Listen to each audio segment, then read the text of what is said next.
Olá, turma. Vamos iniciar nossa aula de hoje tratando da importância do estudo da história do direito, né? Que costuma ser um tema que chama a atenção dos alunos, aguça um pouco a curiosidade, né? Mas nem sempre, no primeiro momento, os alunos reconhecem essa disciplina com a importância que ela tem, ok?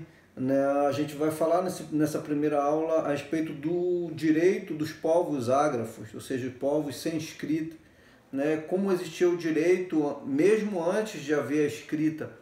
Então a gente vai partir no início da nossa aula agora da compreensão primeiro do significado da palavra direito. Né? A corrente linguística mais aceita compreende que direito é a junção das duas palavras do latim, né? A primeira palavra dis, que significa algo intenso, e rectum, que significa algo reto, justo, de modo que direito significa algo muito justo, muito reto, extremamente justo. Tá? Então, assim, compreendido o significado da palavra direito, que vai servir de base para o nosso estudo, né, passaremos agora ao direito dos povos sem escrita, dos povos ágrafos. É muito comum associarmos o direito à lei, à norma escrita, porém, antes mesmo do conhecimento da escrita, já existiam alguns direitos mínimos, né, que regulamentavam as relações interpessoais que ocorriam nas sociedades primitivas. Esse fenômeno pode ser classificado como um indício, um surgimento de direito, né? Até para muitos doutrinadores costuma se classificar como um direito gestacional ou um direito em formação, embrionário. Né? O direito dos povos sem escrita era baseado em aspectos religiosos e sempre haviam normas emanadas de uma entidade maior, de uma religiosidade, de um ente divino, né, que definiam as condutas, os comportamentos que deveriam ser utilizados socialmente, como eles poderiam e deveriam viver de acordo com aspectos religiosos. Né, e como se dava esse processo?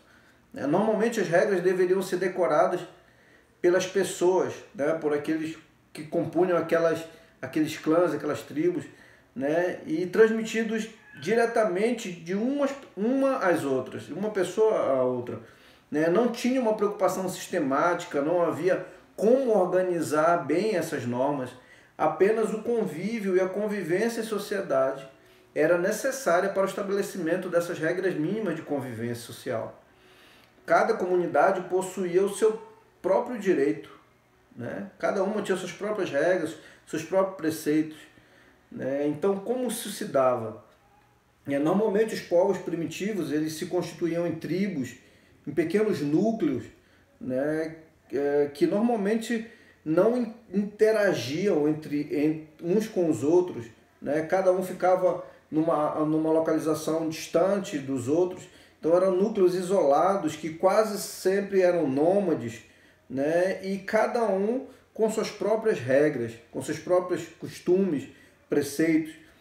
Às vezes, quando havia um encontro entre essas tribos, entre essas sociedades, esses encontros geralmente eram em decorrência de guerra, sempre provocavam guerra, normalmente muito violentas e sangrentas, e acabavam às vezes por dizimar uns aos outros. Né? Essas tribos, às vezes, elas se auto-exterminavam, né? Tamanha violência.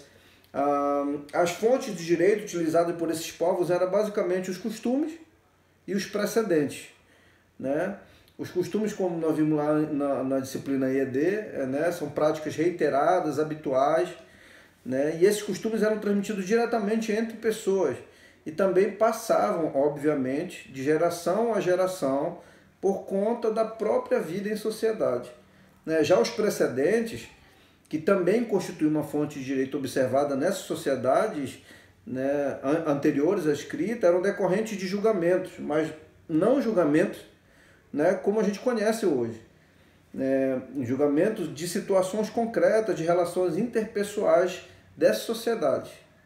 Então, como acontecia esses precedentes, como eles eram formados?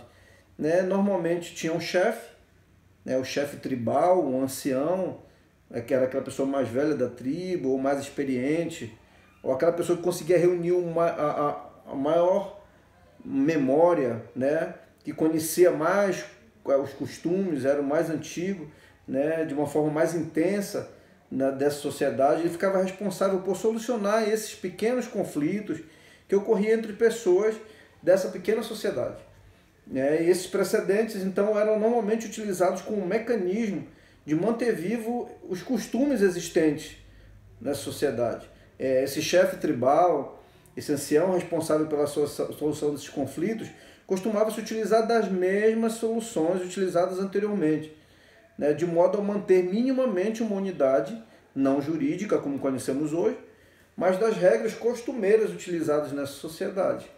Então, se havia um conflito e aquele ancião, aquele intermediador, ele resolvia de um modo, resolveu aquele conflito. Se houvesse um novo conflito no mesmo aspecto, da mesma forma, ele aplicava a forma anteriormente utilizada, né? E isso ia se perpetuando naquela sociedade, naqueles grupos.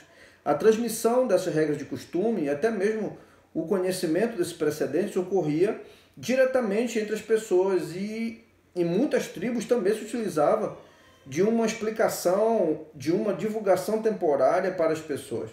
Normalmente esse ancião ou esse chefe tribal, que era responsável por solucionar esses conflitos, estabelecia alguns momentos, alguns marcos temporais para reunir essa pequena sociedade, essa tribo, essa coletividade, e transmitir as regras costumeiras dessa sociedade.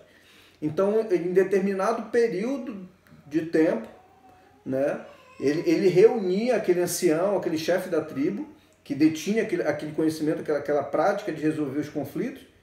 Ele se reunia em determinado tempo com os mais novos, né, aquela geração mais nova, e ele repassava esse costume, a forma como ele resolvia litígios, esses precedentes, e de forma que isso se mantinha vivo nas gerações futuras, né, ia se mantendo ao longo do tempo.